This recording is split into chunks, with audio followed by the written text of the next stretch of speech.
How's it going, guys, and welcome back to the channel. Now, if you know anything about the new generation of the Ford GT, you would know that generally speaking, from the year 2016 when it actually made its return and its debut, and in the same exact chassis actually won the 24 Hours of Le Mans again, ever since that year there hasn't really been any changes when it comes to the road-going version of the Ford GT. They came out with a few special editions here and there, a few heritage editions, but for the most part, since 2016, if you want a new Ford GT, you have to, number one, already have the money up front to be able to buy something like that, but also number two, kind of go through Ford's rigorous application process to actually be able to buy one. Like, they're not just going to sell it to anyone. You have to have a prior relationship to Ford. This is a car that is very, very important when it comes to Ford's racing heritage as well as its overall history, and Ford isn't just going to sell to anybody off the street. Now, before we get into today's video talking about this last and probably final edition of this Ford GT, definitely be sure to leave a like, comment, subscribe if you guys are new to the channel down below. All that stuff really does help me out a ton. If you've already been subscribed, click that little bell icon down there as well. That actually turns on post notifications and gets you guys notified as every time that I do post a video. As a smaller car channel here on YouTube, all that stuff really does help me out a ton.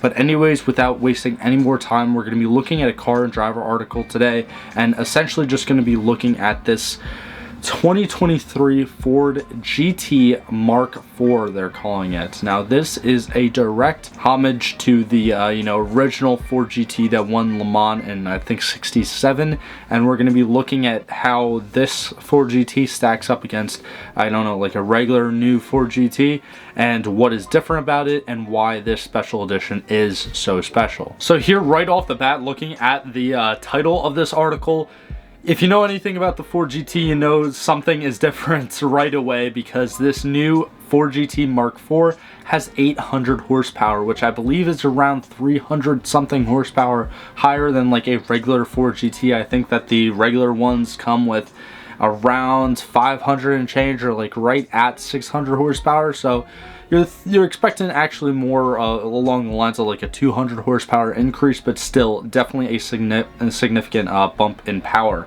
Also, only 67 of these special edition Ford GT Mark IVs are going to be made. That directly again correlates to the 1967 GT Mark IV race car that was, actually piloted by the American team at the 1967 24 Hours of Le Mans. Here is a front shot of the car right here. You can also tell that the nose is entirely different. The arrow is different as well, and the headlights and a few other things are pretty different. And I'm honestly surprised that Ford is making this final edition Ford GT so different, because this is, again, supposed to be the very last special edition for this generation of Ford GTs. Also, looking at the side here and looking at the silhouette, this is where we can see a lot of its differences, because the front splitter right here, which we saw in the front, that carries along the side with much more aggressive side skirts, and then you have a very aggressive diffuser in the rear, and then you have a different wheel design, which looks like a more aerodynamic kind of wheel design, and then you have a pretty massive spoiler in the rear. I mean, you already had like an active aero spoiler, I believe, in the regular GTs, but this definitely does not look like active aero. It just looks like a massive spoiler you would see on like a race car that's just completely not intended for the street. Now, speaking about street use, that is another very unique thing about this new 2023 Mark IV Ford GT.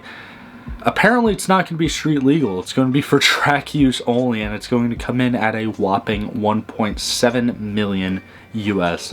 So I don't know if anyone is, potentially looking to get something like this and find like a show and display registration for it, but for the most part, it is a race car. I mean, the Ford GT is already built on the same chassis, like I said before, as the car that actually won Le Mans in 2016.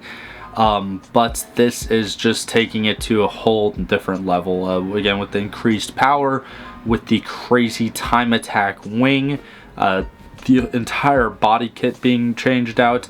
There's going to be a much firmer suspension than the regular like road bearing GTs.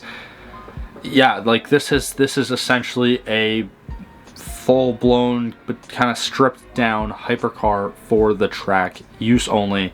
And yeah, I'm honestly very surprised that Ford is kind of finishing off this generation of the GT like this, because I just feel like, I mean, yes, the Ford GT isn't necessarily a car that should be kind of enjoyed by everyone, because it's not really the most accessible thing out there, but I think that this car is just so inaccessible, and I think the only people that are going to be buying it are going to be Ford collectors and just car collectors in general, and people who are just going to buy it and then store it in their massive warehouses of garage and then never touch these things again, because I just feel like nobody is going to take this to a track day. I just think that that's entirely realistic to expect for someone to spend that much money on this like special limited edition car.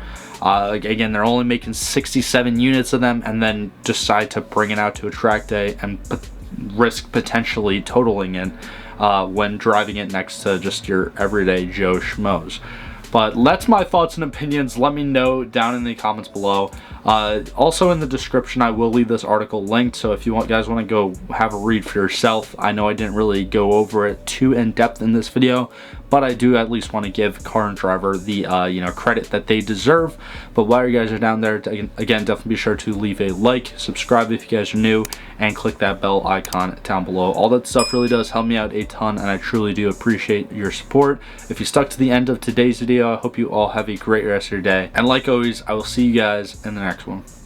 If you enjoyed today's video, click on either of these links right here to watch a similar video from this channel, or click on the little circle link right there to actually subscribe to the channel. It's absolutely free. I do appreciate all the support, but thank you for sticking to the end of this video, and I hope you have a fantastic day.